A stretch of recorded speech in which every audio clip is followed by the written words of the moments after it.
You know, addressing democratic confusion is, you know, that's a task. Um, Here's the thing: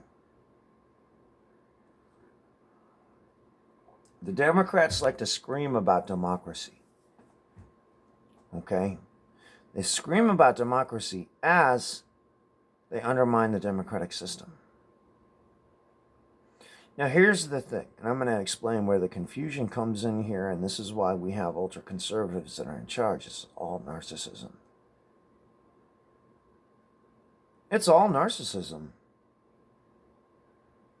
I mean, the idea of social destruction, you know, they want to take away your validation because that's how they function. Um, the thing is that even if we do have a strong democracy, and we're allowed to do that in this country, man. We're allowed to have a popular opinion. The whole reason why we have the rights that we have in this country are so the minority is not treaded upon. We can have a democratic majority of whatever. There's nothing wrong with that idea. Killing your enemies? Yeah, you know what? That's not American, man. It's just not. This whole ruthless bullshit, that's all narcissism. And it's all pathological. Your leadership is pathological.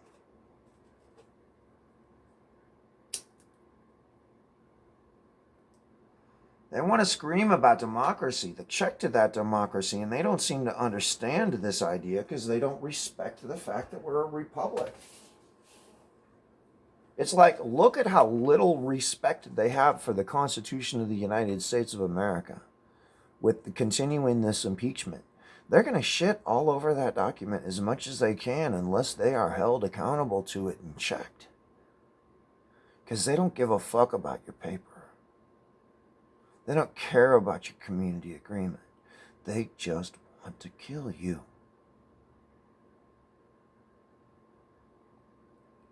You know, democratic confusion. It's this this idea that of mob rule. Well, you don't get to tread on the rights of the people around you. And that's why they have those rights. So they want to scream about how one thing's okay while they undermine it to get it. This is nothing more. This is nothing more than an illegal power grab by a bunch of elites who are so far off the map in their own narcissism that they just don't care about anything. As far as they're concerned, they're shapers of civilizations. All because of power. And that's in a case of extreme narcissism. All of this is just extreme pathological narcissism. That's very real.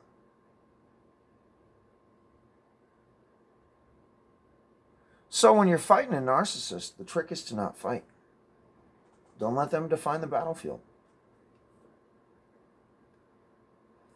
Don't let them define the battlefield. That's why I'm already prepared for prison. I mean, I'm probably not going to prison. I don't see how they could put me there. And I would see that as a really stupid move for them, actually. Considering I am who I am.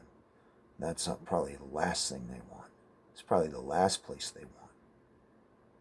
Is for me to be in prison. Because I can hurt them there. Legally. But, you know, when it comes to killing fervor, it's like they don't think things through, though. So, can't really leave it to your enemy to be a wise battle commander when they let their emotions get in the way. You know, and people are they're driven by their negative emotions. It's all they know. It's their only way of life, because there is nothing else. This is why, as a conservative society, it's so important for us to really focus on family values. And I know a lot of that has been kind of captured by the Christian audience, but it's really not. If you think about it, there's conservatives across all religious aisles who want to see their children safe. I mean, I look at what has happened with this, and I've heard several international women's movements say this is one of the worst setbacks we've had in women's rights in the last 20, 30 years.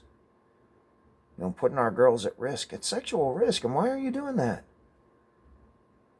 And that all ties in with the whole sex with kids, I mean, literally, really, go to Pornhub and look at Pornhub.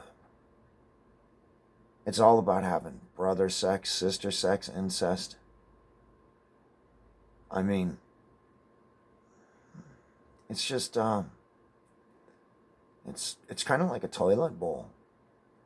These days. I mean, everybody has their own preferences, man, but I just go there and it's in my face all the time. I'm looking for other stuff, but it's there.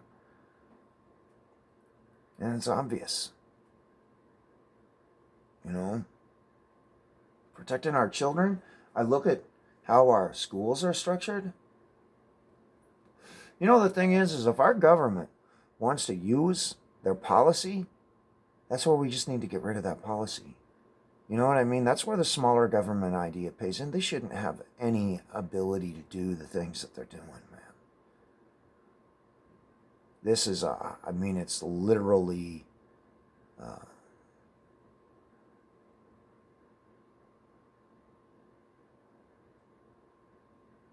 it literally puts our country in danger, We look at the larger game that's involved here. You got China and Russia, and both are very strong adversaries. Personally, I don't think Russia is our enemy. I think our enemy is China.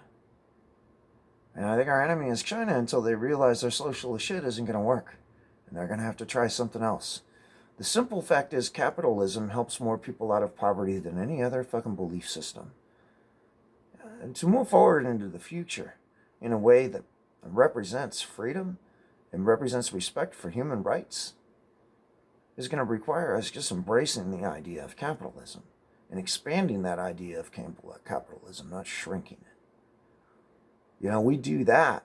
We go that negative direction with humanity, and it kills everybody. As the Chinese, we shouldn't be compromising with the Chinese at all right now. We're stronger than the Chinese. We need to stay stronger than the Chinese and continue to make sure we are stronger than the Chinese so we can defend ourselves. And one of the first places we should defend ourselves is in our pocketbooks. Just like Donald Trump said. We're talking about hundreds of billions of dollars of tariffs every year. That's significant. That's significant. That's money that we could be using to shore up our own defenses. I'm not a big hawk for defense spending, but there are times, and this is just one of those times, where we're going to have a lot of defense spending. It's either that or we're going to lose ourselves to the Chinese. And we're all just going to have to get used to living according to socialist rule. The ruling class and living in misery. Jesus, who wants that? I don't want misery. Do you want misery? I don't think any of us really want misery. So, good luck to all of us in the future. Staying strong over here. To everybody out there, the best to you.